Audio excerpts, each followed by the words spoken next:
So that's why it's important to be financially intelligent. Now, I'm going to be, in the spring of 1999, I'll be launching my next book, and that book is called The Cash Flow Quadrant. What's it called? The Cash Flow what?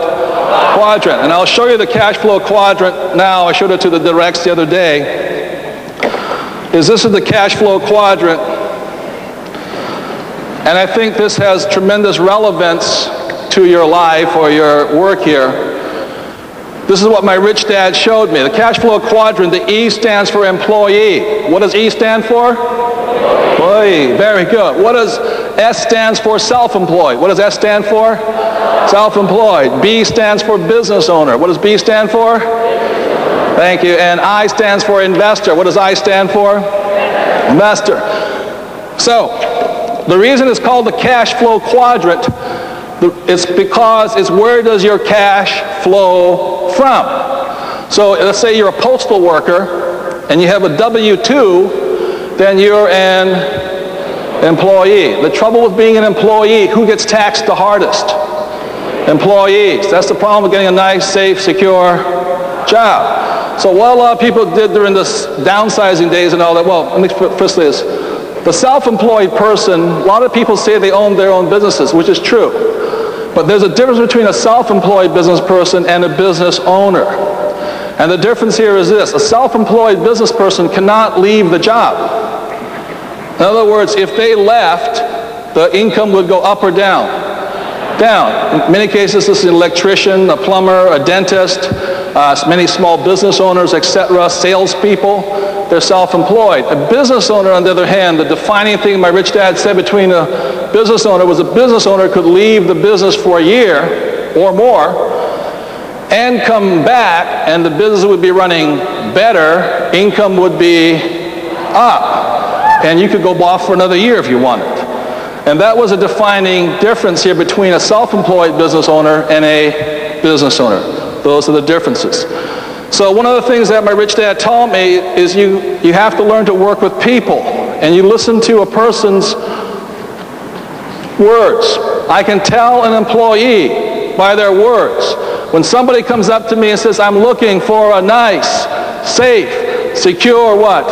Job with benefits, I know I have somebody who comes from the value system of an employee, the mindset of it. When I meet somebody who says to me, I charge $100 per hour, or I just can't seem to find good employees, or my commission rate is 6%, generally they're self-employed.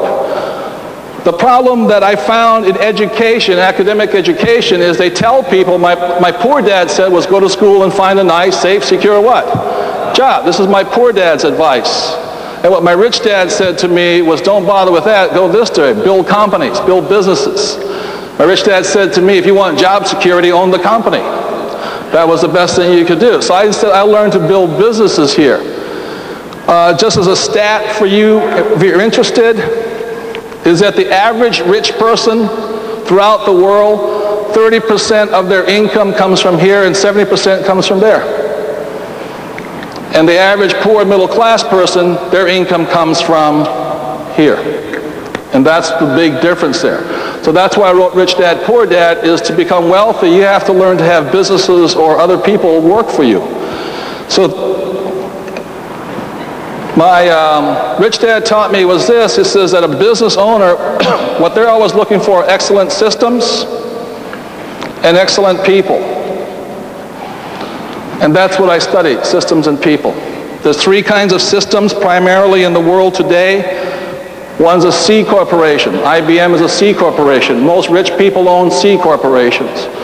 Then in the 40s, 50s, and 60s, another thing came on the line, was called franchises. One of the most famous franchises was what?